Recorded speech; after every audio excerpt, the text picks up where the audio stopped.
Thus far in training camp, several players have taken center stage, such as undrafted free agents like Zion Childress and rookies like Donovan Ezeraiku. The Dallas Cowboys have plenty of reason to be excited, but there's actually one person who's probably the most excited out there in all of Oxnard, and that's going to be defensive end Sam Williams, who also just happens to be coming up on a contract season and is looking to get back on the right foot.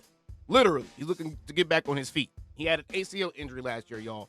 Let's get right into this, as Sam Williams has been making a lot of noise thus far in Oxnard, and Joe Hoyt of Dallas Morning News wrote an excellent expose on Sam Williams and kind of what he has had to go through to get back to this point. Be sure to subscribe, and shout out to Joe Hoyt for writing this excellent article.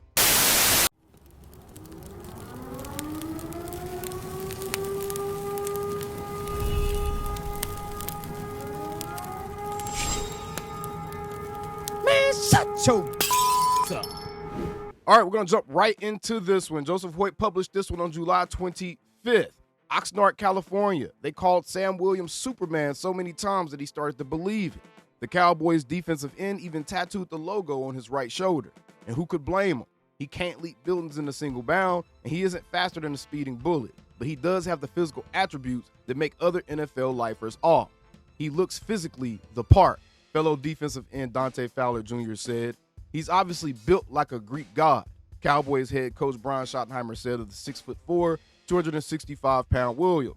Perhaps the biggest validation for Williams' belief didn't come from the words of others, however. It came from the fact that he had never been seriously injured. And I'm going to say this right now. As somebody who has seen both Micah Parsons and Sam Williams up close and personal in close proximity, bro, Sam Williams looks a lot bigger than Micah. Like, just muscle-bound wise, Micah's a lot more lean than what you may think if you see him in person. He's really very lean. You can tell he probably does like a lot of band work and stuff. Probably doesn't do a lot of heavy weightlifting or anything like that. But Sam looks like he lifts some weights. Sam looked like he lifting weights, y'all. I'm talking the old school cement block weights, all right? But yeah, Sam looks a lot bigger than Micah. So he is physically imposing. When you see him, he's physically imposing. He looks like an NFL player. He looks like he probably can rip your head off, right? But perhaps the biggest validation for Williams' belief didn't come from the words of others, however. It came from the fact that he had never been seriously injured. I felt invincible, Williams said, until he wasn't. It's been nearly a year to the day since Williams went down during a special teams drill on the River Ridge practice fields in Oxnard. His ACL tore. His belief in his invincibility shattered.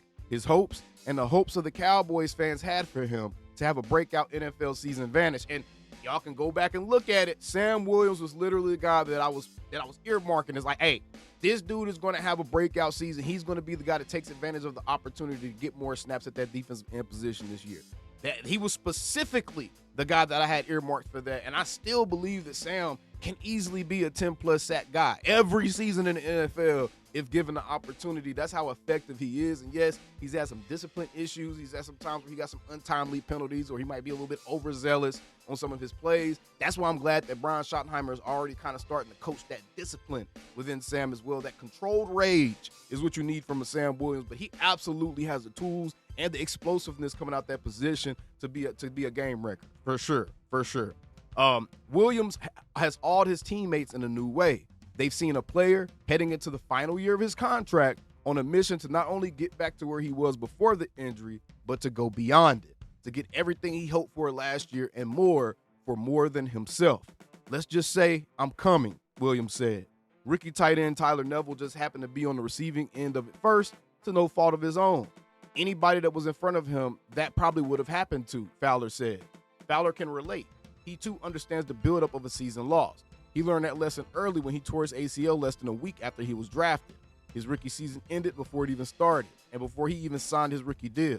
So when Fowler saw Williams plant Neville on his back during one of the first run plays of training camp, without pads and only in helmets, he wasn't surprised. When you put in a lot of work for 12 months straight, no football, no nothing, that's his outlet, Fowler said, adding that coaches told him to chill out when he first started practicing after his ACL injury. For that to be his first day in the whole year to come back out, I'm pretty sure he had to let some type of tension out. Yeah, well, I feel sorry for whoever they had lined up against Sam at that point, bro. They set them up for failure big time. He had to let out some emotions too.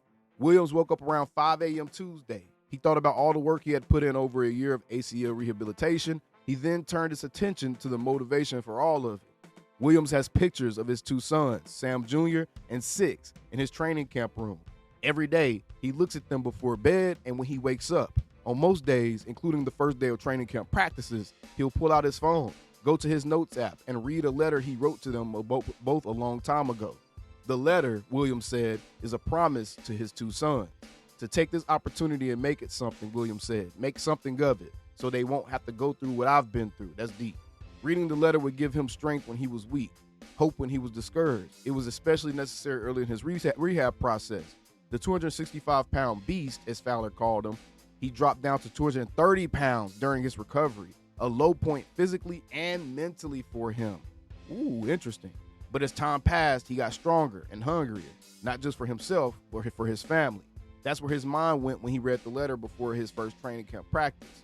You ever play Mario and get that gold mushroom? That's how it makes me feel, Williams said, referring to the Super Mario Bros. Video game. Like I'm glowing because I know for a fact if I do this, I know what the outcome is going to be. That certainty is based on the work he did during the rehab process. Cowboys coaches and players have applauded his effort toward it. Talk about a guy that didn't miss a day in the spring, Schottenheimer said. He was there every day. Sounds a little bit different from some other guys I know who's supposed to be a leader who just held court recently with another player talking about leadership and his feelings being hurt that he got docked his face. That's what I'm talking about. That's what I'm talking. That's why we can't just be mad because Jerry went at Trevon, bro, because this is the type of stuff. You got guys that are in similar situation that's doing it the right way, and then Trevon's not showing up and they don't find him, bro. You can't do that, bro. You have to set the standard. You have to set the tone. And if guys is lower on the totem pole are following and falling in line, then your leaders, quote unquote, damn sure need to fall in line. So that's what I'm talking about, bro. Cowboys quarterback Dak Prescott was with him on some of those days, working with Britt Brown, the Cowboys trainer and director of rehabilitation. He said that Williams won the team's Defensive Gold Whistle Award, given to someone coming back from injury. Prescott said he'll probably vote for Williams for the Ed Block Courage Award, given to a player who inspires. Wow, that's a guy that's hungry, Prescott said. Very hungry for the fam, right? Prescott then motioned to the black athleisure shirt he was wearing at the podium Thursday.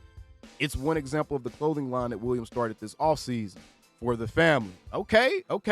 That's what I live off. That's what I play off of, Williams said. That's my motivation, my family.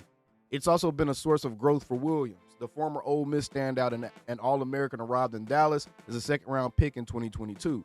He was talented but undisciplined on the field and off it. He was suspended from Ole Miss but reinstated to the team after sexual battery charges were dropped. He has been arrested twice since he entered the league. Damn. The first happened after a 2022 car accident where he was charged with reckless driving. The second happened in 2023 after he was pulled over and charged with possession of a controlled substance and unlawful carrying of a weapon. Same thing Turpin got pulled over for. He was suspended 3 games last season while he was out with his ACL tear. The Cowboys believe they've seen a change in Williams from his younger self.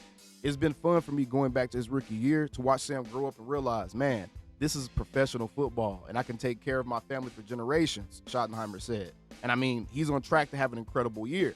Williams, entering this year with 8.5 sacks in 2 seasons played, said he has no pain in his knee. He's under no restrictions. He understands he isn't invincible, that he isn't Superman, even if he feels today like the injury never happened, but it doesn't stop there. Williams was seen before practice on Thursday doing band, an exercise often used for players during rehabilitation. With Brown, it's proactive rather than reactive. As he reflects on his extra work, his mind takes him back to the place he was nearly a year ago to the date. I'm doing everything I can to not go back to that, he said. Damn. Hey, man, Sam Williams has a fan in me. That's all I got to say. Sam Williams got a fan in me, and Sam, if you want me to help you push your clothing line, bro, hit me up, bro. I can help you out with that over here on these internet streets. But on a serious note, bro, somebody who I earmarked as being a huge disruptive force for the Cowboys last season, I thought that Sam was going to get 10 sacks last season. I 100% think that man is going to get close to 10 this season if he don't get 10. As long as he has the amount of snaps needed to do so, I think Sam's going to be a 10-sack type of guy. And if you look at the depth chart right now, where does he really slide in? Where does he slide in given he's having this type of impact, given he's having this type of start to training camp? Can he work his way up?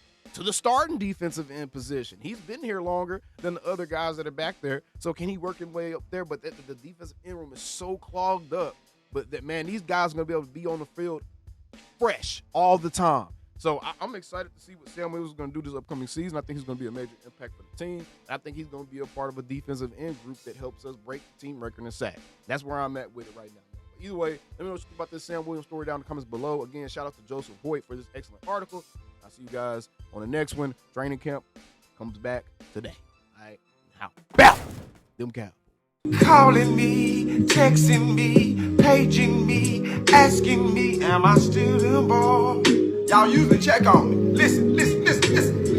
I'm still them boys. Hey! Woo! Hey! I'm still them boys.